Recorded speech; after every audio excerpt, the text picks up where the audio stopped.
Joe Sheehan. Oh, hi Joe. Hi, I was just wondering, when's your next review coming out? Well, I don't know. I haven't really got anything on the cards really at the moment. You see, you moaned at me for leaving a review for 2 months. How long has it been, Pete? it was actually 4 months for your review, and for mine, I don't know. It might have been March or April, maybe. What year, Pete? This year, definitely. Good. I think you should get cracking on your next one, don't you?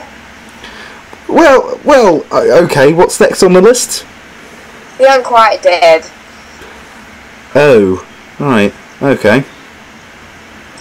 And if you don't do it, I'll never talk to you again. No better incentives? Rude, right. I'll leave you to it. You better do it. I will. You promise? Promise, pinky promise. Goodbye. Goodbye.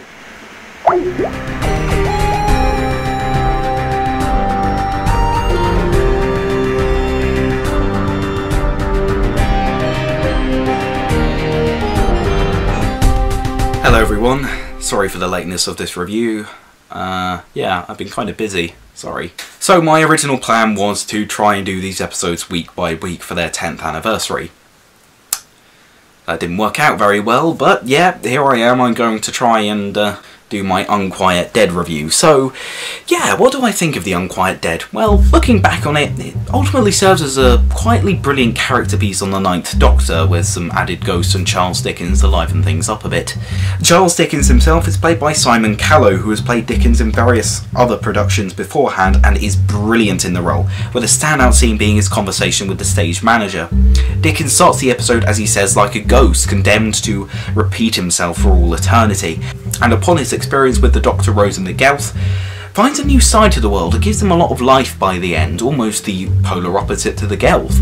Seeing all the death within the Gelth makes Dickens realise that there is more to life than one really realises, and makes it all the more upsetting when we end the episode knowing that Dickens is going to die soon. He does ultimately help to save the day in the end. As I said though, it serves as a character piece, particularly on the Ninth Doctor, giving Christopher Eccleston loads of chances to shine, and for writer Mark Gatiss to explore his incarnation's character based around Russell T Davies' setup. The whole episode is based around the Doctor's guilt surrounding the Time War and how this has changed him from a merry traveller with a mysterious past in the classic series to a much darker and more brooding hero trying to find the light again in the new series. It's ultimately about the Gelth guilt-tripping the Doctor into giving them what they want, using the Doctor's guilt about the Time War by explaining just how much they lost from it to create an interesting parallel between them and the last of the Time Lords. It's ultimately his fault that a Time War happened and he lost his people, so the Doctor's hope that saving the lives of the Gelth will repent his sins is what ultimately proves to be his downfall. And the sheer misery on Eccleston's face as he says goodbye to Gwyneth at the end displays not only Eccleston's excellent acting ability, but also just how bad the character feels because he let someone die because of his own mistakes. This truly is Christopher Eccleston's best episode from an acting point of view though. The scene where he and Rose argue over the morality of the Gelth using dead bodies as hosts for the gaseous entities highlighted that the Doctor really is an alien. It also shows two very valid moral opinions from both sides and allows the viewer to decide with whoever they agree with. Rose makes a very good point that it seems wrong and disrespectful, but the Doctor sees it as helping another species in need. Both make valid arguments and the episode never sides with either one. By the end of the episode, the argument can still last, and despite the Gelth's malevolent intentions, it could have been that they weren't evil, and what happens if this situation happens again for a good alien species? It's an interesting argument to make. For me though, my favourite Eccleston scene is where he talks with Charles Dickens in the coach. Simon Callow provides an excellent performance, and the sheer excitement on the Doctor's face as he gets to meet such an influential literary figure is really showing a much more human side to this Doctor, which feels almost polar opposite to the previous scenes, but I think it's more to do with Eccleston's performance and the sheer range he brings to the character that makes it feel like one person rather than two completely different characters. It's also quite funny to see the Doctor completely fanboy out, even down to his little criticisms of Dickens' works.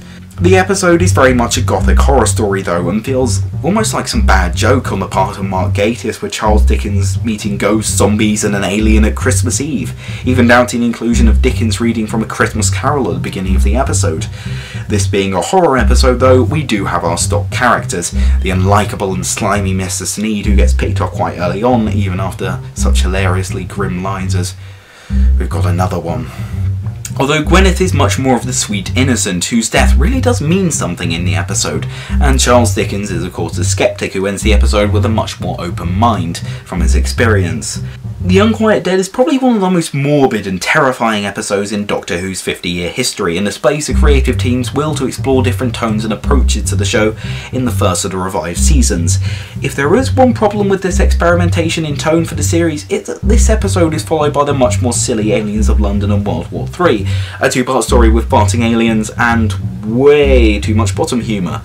Yeah, talk about a tone shift. Also, the other truly terrifying story of Series 1, The Empty Child and the Doctor Dances, is followed by Boomtown, another incredibly silly story, with the aliens' plan being to surf away from an exploding Earth.